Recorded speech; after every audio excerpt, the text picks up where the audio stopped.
Sego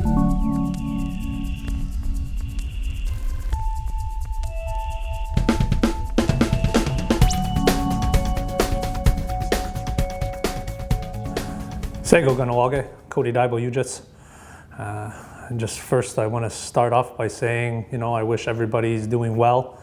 I know times are difficult right now, especially going into the winter. It kind of seems, there is no end in sight, but there is, and we will get through this together. We just have to take it one day at a time, and cherish our family and the people that we have around us, and be thankful for what we have. There's other places that aren't doing so well, so just wanted to say that. Well, it's my first Chiefs Uncut ever. I'm the newest member of the Council of Chiefs. I got in last year, and it's been quite the year, to say the least. But with all that said, I have been doing a lot of work extensively with trying to bring some food initiative projects.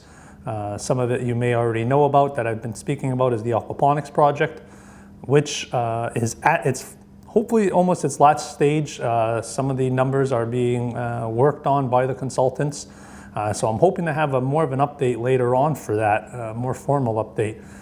But it's looking good. I mean, the farm itself, it's being projected to be quite substantial in size, and the production that can be taking place there. So I'm really excited for that, and to be able to present that in its full to the community.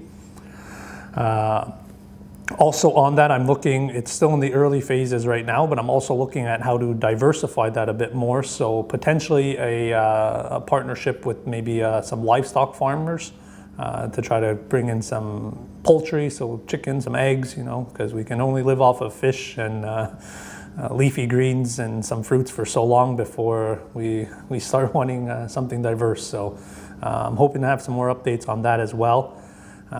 Other things that I have been working on, but have been halted for obvious reasons, was just before all this happened, I actually was getting some quotes there for some solar lighting for the bike paths. I know that's, we just recently had a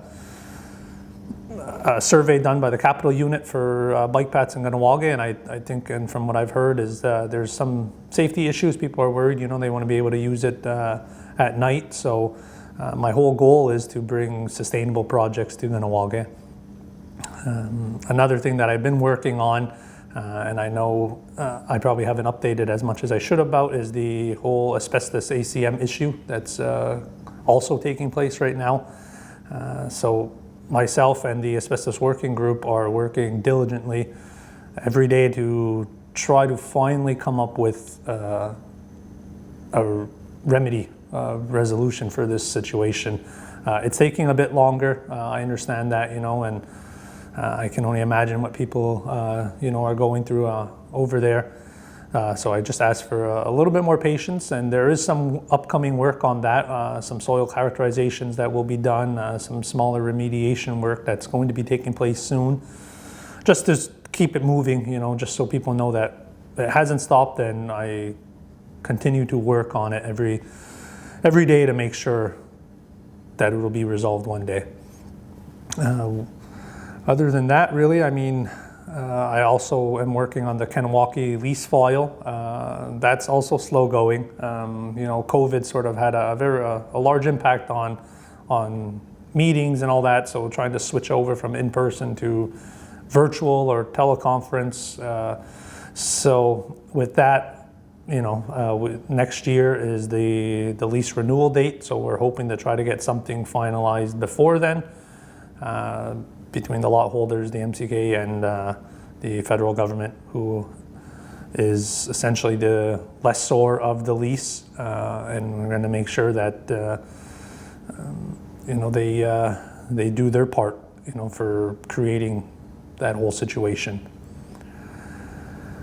With that, I just want to say, thank you for listening. Thank you for tuning in. I have more updates to come later on, especially with the food projects and other sort of sustainable projects to come. So, be safe. Remember, we take it one day at a time. and we will get through this eventually. Yahogoa, Ana.